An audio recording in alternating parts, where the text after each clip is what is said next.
So let's talk about radioactivity. Radioactivity has a few origins, but we're going to start basically with Marie Curie, and it's called nuclear chemistry as well.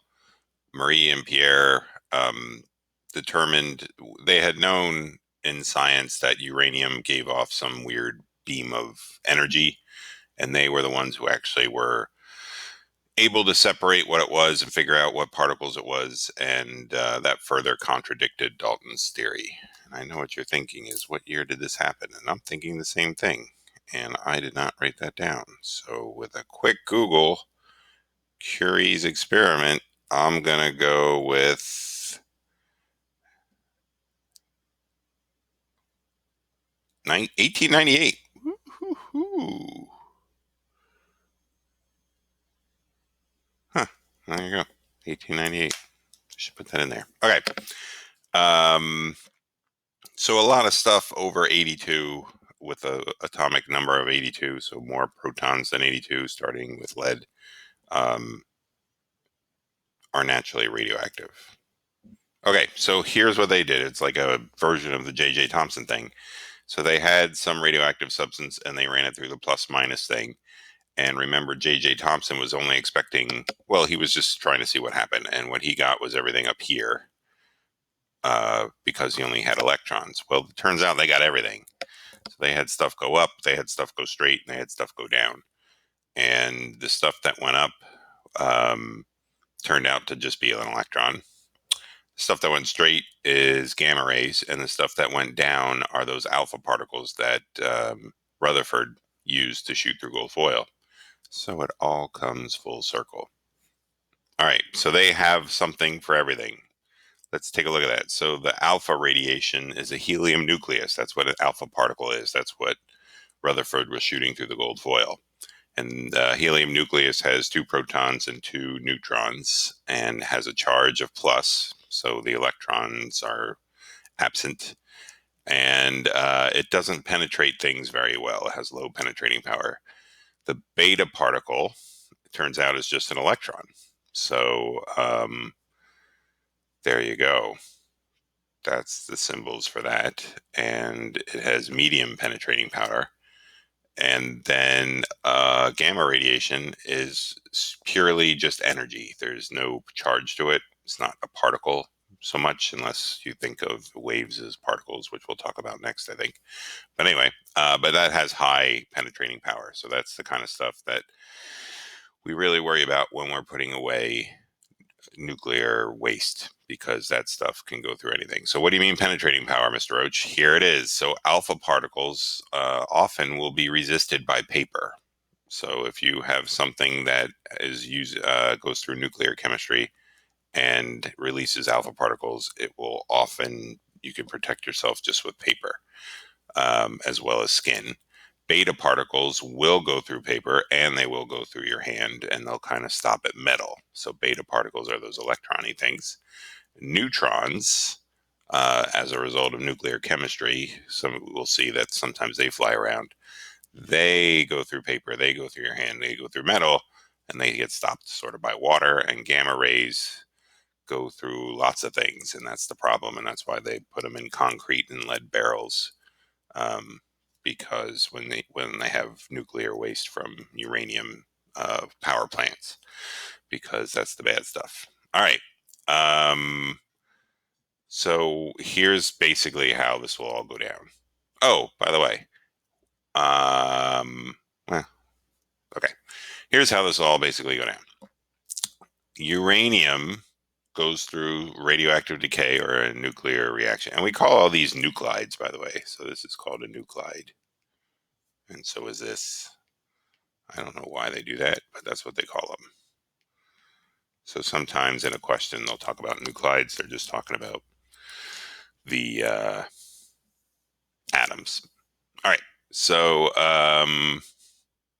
uranium 238, 92 will go to thallium and to helium. So notice that when these things happen, the mass numbers add up, right? 4 plus 234 equal 238. And the proton numbers, atomic numbers, add up. 90 plus 2 equals 92. So that's how you're expected to do these, is they'll give you some of the information and you're going to have to add things up to figure out what's missing. Okay.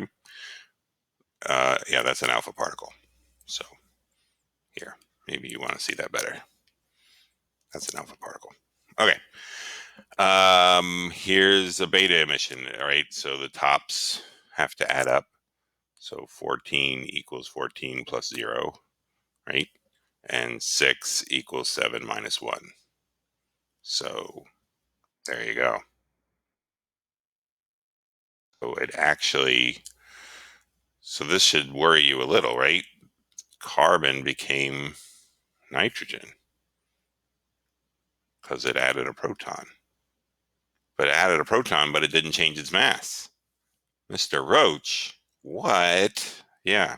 So thanks to this, I had to investigate the subatomic particles known as quarks, which I don't fully understand. And then they start talking about strings. And, when you're as old as I am, you can just tap out and be like, you know what? Chemistry was fine stopping at protons when I was a kid, so that's good enough. But you're not me, so I went and looked into quarks, and I will push you in the quark direction, and it's up to you to go further. And that's a beta particle, by the way. All right. Quarks are even smaller things that make up protons and neutrons. And it turns out a neutron will have quarks spinning in directions down, down, and up. So this is a neutron. And it has quarks spinning down, down, and up. A proton has quarks spinning up, up, and down. So this is a proton. And when you turn a neutron, so when you have to flip one of those quarks from down to up, because if you notice, that's basically the difference, right? This has one that turned from down to up, although that's not really lined up. But imagine that was all lined up. In the process of that, you release a beta particle and energy. So that's what happens. You can turn a neutron into a proton, which is what happens here. A neutron turns into a proton and an electron. Ta-da! Right. Yeah, just try to wrap your head around that. So here's a sample problem. Plutonium-238 with a atomic number 94, remember those are the opposite as they are on the periodic table, goes through radioactive decay and becomes uranium-234-92 plus what? So you do your addition. You know that this equals this plus that, right? So 238 equals 234 plus 4. It's a 4. It's a good indication that it's not a beta particle. And then 94 equals 92 plus what? Well, that would be a 2. So therefore, the thing that's 4 and 2 is helium. Ta-da! Okay, so here would be a sample question for beta emission, where you have some question marks, right? And it's just a matter of adding. So if 210 equals question mark plus 0, guess what the question mark is? That would be 210. And then this one's easy, actually. If 83 minus 1 equals that, 2 reasons it's easy. 1, 83 minus 1 is pretty easy. That's 82. Plus, you could go to your periodic table and realize that lead is 82, right? That's what its atomic number is. So that makes it pretty easy. Okay, so then a couple other things. Fission. Fission is the process by which we run our nuclear reactors. It's what we're racing toward to figure out the atomic bomb. And basically, you turn one nucleus into smaller nuclei by bombarding it with an incident neutron, as it's noted here. So you shoot a neutron at something that wants to fall apart because it's radioactive, and then it does fall apart and it releases a bunch of energy.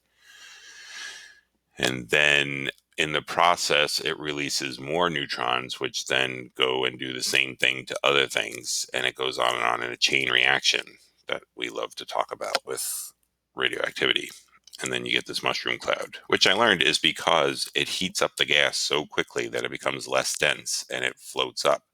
and it's so hot that it draws the smoke in a chimney-like fashion toward it, and that's why you get a mushroom. A little extra knowledge that I had to pick up this week. All right.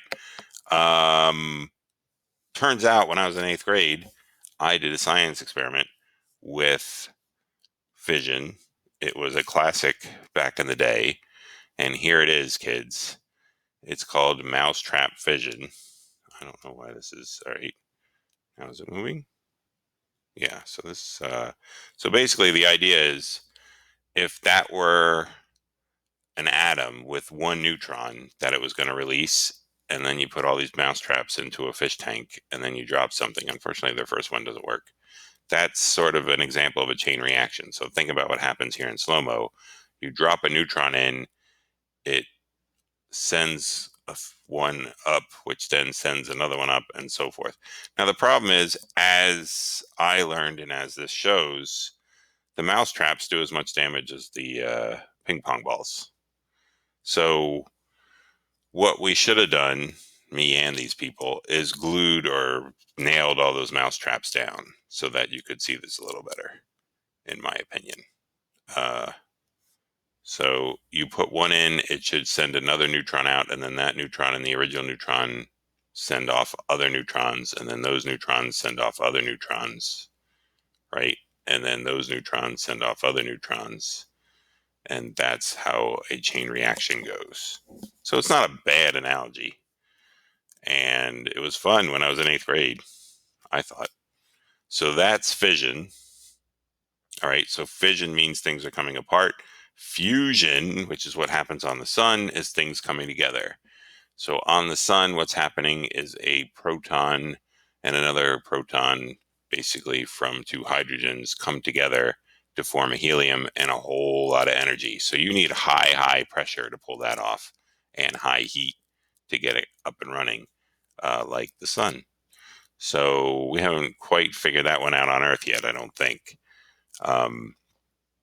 But it is radioactive, and it produces obviously enough energy to warm our planet, even though it's millions of miles away or whatever it is. Is it millions of miles away? Probably not. I'm going to say no. Let's a quick Google that one as well. Distance of the sun. Let's see. Distance of the sun. Nope, not million. Probably not. Oh, no, it is. 93 million. My old age, I'm getting better at estimating. All right. So it turns out this is actually how all elements come to be in the universe. We'll talk about this a little later, but the sun is combining elements one at a time. So our sun is currently just basically using hydrogen and creating helium. But then as it gets older, it'll create lithium from hydrogen and helium. And then as it gets older, it'll create beryllium from lithium and hydrogen. And it'll keep doing it one at a time. And then when the sun makes all the elements, it supernovas and scatters them out into the universe. So take that. There you go. That's according to Neil deGrasse Tyson. I did not know that until he explained it to me. All right. That is that.